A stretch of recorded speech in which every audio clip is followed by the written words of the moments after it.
From Daily Forex, this is Chris taking a look at the DAX in Germany. The DAX has absolutely broken down during the course of the trading session here on Thursday, slamming into the 200-day EMA. This is as people had a massive short covering rally pop up on Thursday.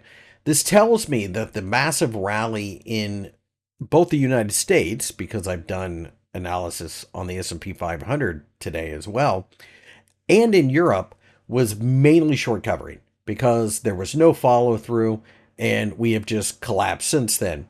It does make a certain amount of sense because it's not normal to hang on to something like 10% gains in a day. So you would expect volatility to pick up. But the question is going to be whether or not the DAX or any of these other indices can find some type of support. I suspect that the 200-day EMA has something to say about that, but the 20,000 euro level is also an area I'll be watching very closely.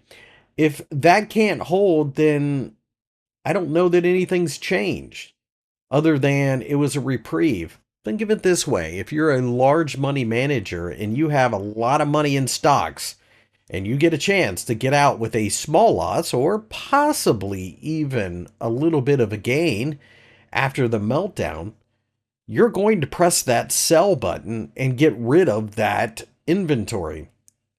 Yesterday, after Donald Trump announced that a lot of the tariffs are going to be held for 90 days, he gave money managers around the world a gift, which many of them look like they have taken advantage of. Now we start to see how the market is behaving, and it's not a pretty picture.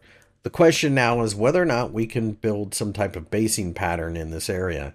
I think the next couple of days will be crucial, and I personally don't think it's a good idea to be trading stock markets right now.